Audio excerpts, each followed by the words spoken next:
Meridian's a 1990 gothic horror film from director Charles Band. The movie opens with a portal to another dimension. Out of that portal comes... what else? Carnies! Either that or the cast of Way of the Warrior. Meridian! Starring Sherilyn Fenn and Charlie! This greatly confused me in 1990. Now I know it's Charlie Spradling, but back then I thought Charlie was this guy for some reason. The movie takes place in Italy. In a local church going through some renovations, a young lad brings a painting to the priest. The priest thinks it's garbage, but the guy doing the restorations believes it's genuine. We then see the church's impressive skull collection. Why is it in gothic horror films, skulls are almost always used as candle holders? They give the painting to Gina, an American art student who moved to Italy to work in restoration. She's currently working on restoring this old painting. Nailed it! They discover there's a painting underneath the painting, and they want to give it to Gina to uncover so they can show it to the Archbishop. Gina goes to visit her friend Catherine, who just moved to Italy because she inherited her family's castle. Well, that's a pretty good reason to move. Catherine lived here when she was younger, but moved to the US to go to school. She's talking to her old nanny, Martha. Is it me or she look like the human version of a chicken? Gina's still rocking the 80s mall hair. Gina tells Catherine she can only stay one night because she has to go back to restore the painting. The two are catching up when... Is that the ice cream man?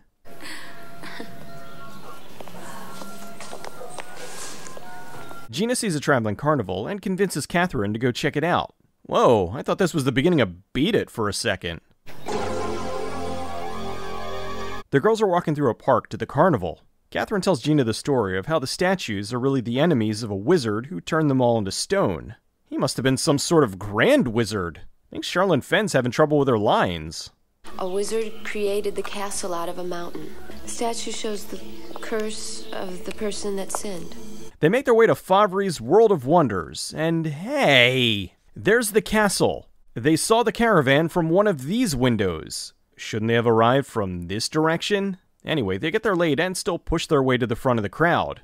I don't think this guy wants to be there. They see amazing feats, like the belly dancer and juggling Uncle Jesse. The ringleader shows them the other wonders, like this guy shooting a crossbow, and the strongman who's bending plastic chains. It's low-budget Dr. Doom. Hey ladies, I've got a snake in my pants. Wait, that's a completely different snake. The dwarf, that's his name, Dwarf, asks for a volunteer from the audience. Pull my finger. The guy in the mask goes to get Catherine, but she refuses, so Gina goes instead. He throws daggers at her, and she nearly wets herself. The ringleader then gives a closing speech. He then gets in one coffin and appears in another. It's the Prestige. That's it? World of Wonders? The only thing I'd be wondering about is where my $20 admission fee went. Gina likes the ringleader, so the girls go backstage to meet him. Time for go to bed. The girls invite Favre and his crew to come over for dinner. That night, they invite a whole carnival group over for dinner and look surprised that they're being rowdy. The dwarf puts something in the wine to drug the girls. This party just got really uncomfortable. Favre then makes one last toast. To illusion. To camera tricks. I've never found much pleasure in illusion. I'm a magician. I live by illusion. I'm an artist. I live for truth. Artists live for truth? Since when? Almost immediately, the girls realize what's going on. Favre takes Catherine into the other room, while Gina... Oh no! Hey, he's wearing the puffy pirate shirt. But I don't want to be a pirate! Favre goes to get the man in the mask, who turns out to be his twin brother. So Favre 1 goes to have sex with Gina, while Favre 2 goes to have sex with Catherine. The movie's listed as gothic horror romance, but this isn't exactly romance. It's that other R word. The twins transform into some kind of monster. Great, now I've seen a furry's O face.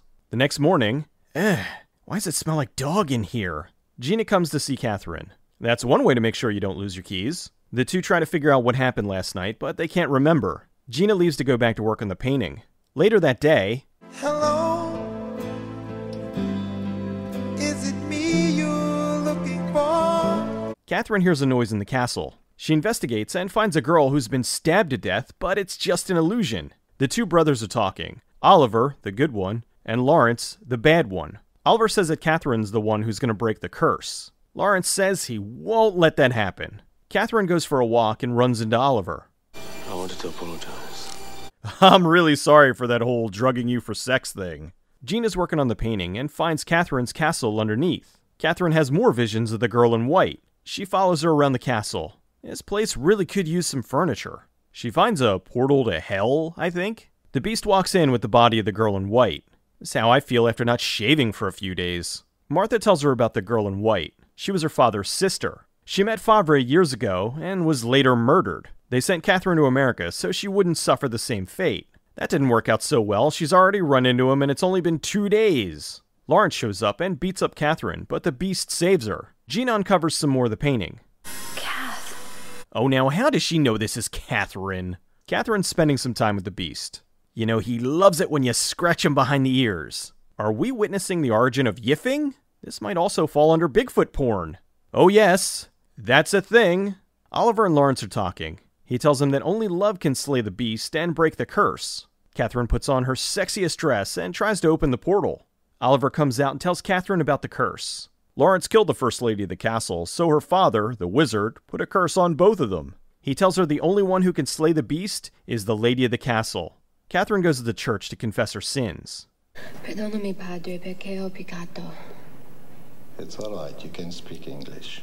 It's okay. Stop butchering Italian and just speak English. She confesses to the priest that now she engages in interspecies erotica.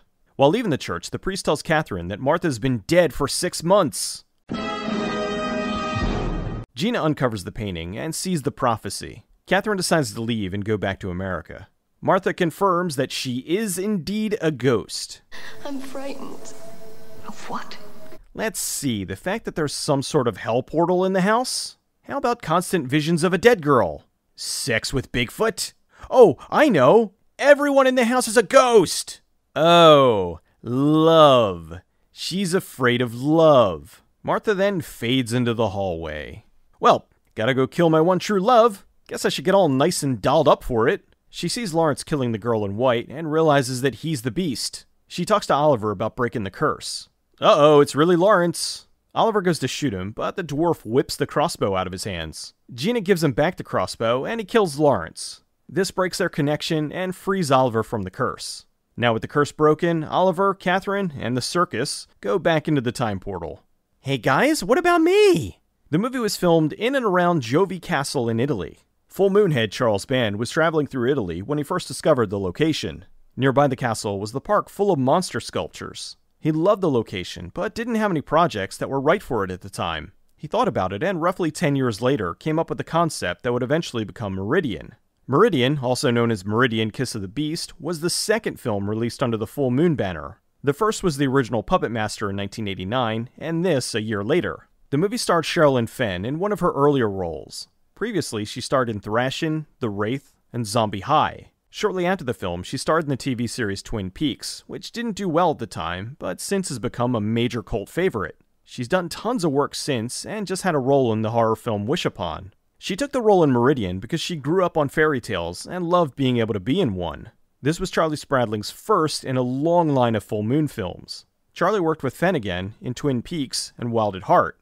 Malcolm Jameson played the dual role of Lawrence and Oliver. When he became the Beast, stuntman Alex Daniels took over. Wearing a full-body fursuit was nothing new to the actor since he played a werewolf in the short-lived Fox series Werewolf in 1987. The makeup for the Beast took 6 hours to apply.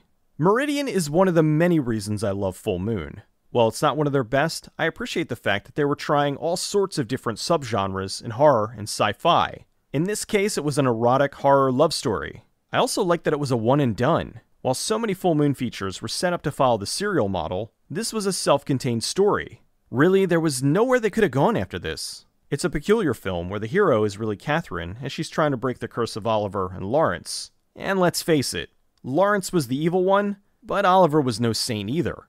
Meridian Kiss of the Beast. It's a lot like Beauty and the Beast. Only the Beauty is 2 girls, and the Beast is a pair of serial rapists.